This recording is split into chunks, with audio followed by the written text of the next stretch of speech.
Hello. It is Wednesday. February the 14th. This is the Greenbrier Valley Church of the Nazarene with your daily devotion. Today we are going all the way back in the Old Testament to the book of Genesis, chapter 41, and one of my favorite story in the Bible, the story of Joseph. We will read verses 33 through 43. Here's the word of the Lord. And now let Pharaoh look for a discerning and wise man to put in charge of the land of Egypt. Let Pharaoh appoint commissioners over the land to take a fifth of the harvest of Egypt during the 7 years of abundance. They should collect all the food of these good years that are coming and store up the grain under the authority of Pharaoh to be kept in the cities for food. This food should be held in reserve for the country to be used during the 7 years of famine that will come upon Egypt, so that the country may not be ruined by the famine. The plan seemed good to Pharaoh and to all his officials. So the Pharaoh asked him, "Can we find anyone like this man, one in whom is the Spirit of God?" Then Pharaoh said to Joseph, "Since God has made all this known to you, there is no one so discerning and wise as you. You shall be in charge of my palace, and all my people are to submit to your orders. Only with respect to the throne will I be greater than you." So Pharaoh said to Joseph, "I hereby put you in charge of the whole land of Egypt." Then Pharaoh took his signet ring from his finger and put it on Joseph's finger. He dressed him in robes of fine linen and put a gold chain around his neck.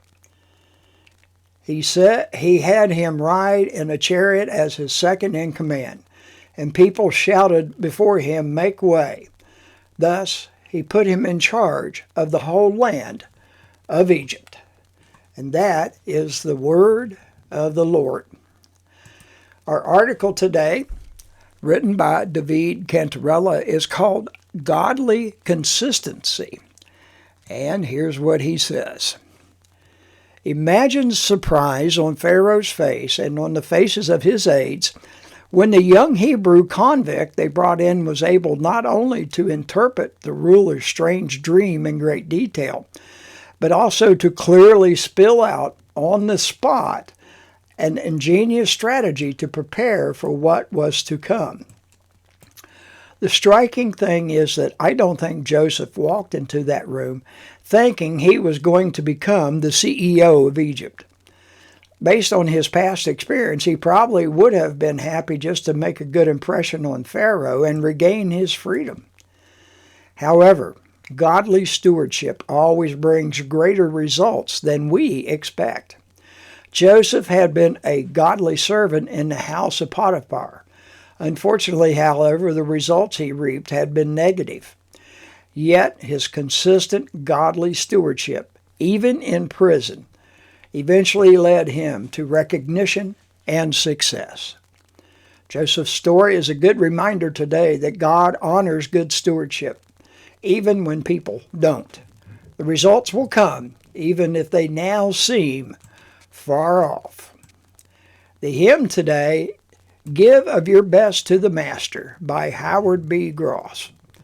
Give your best to the Master. Give him first place in your heart. Give him first place in your service. Consecrate every part. And from the book of Proverbs, chapter 3, verses 3 and 4. Let love and faithfulness never leave you. Then you will win favor and a good name in the sight of God and man.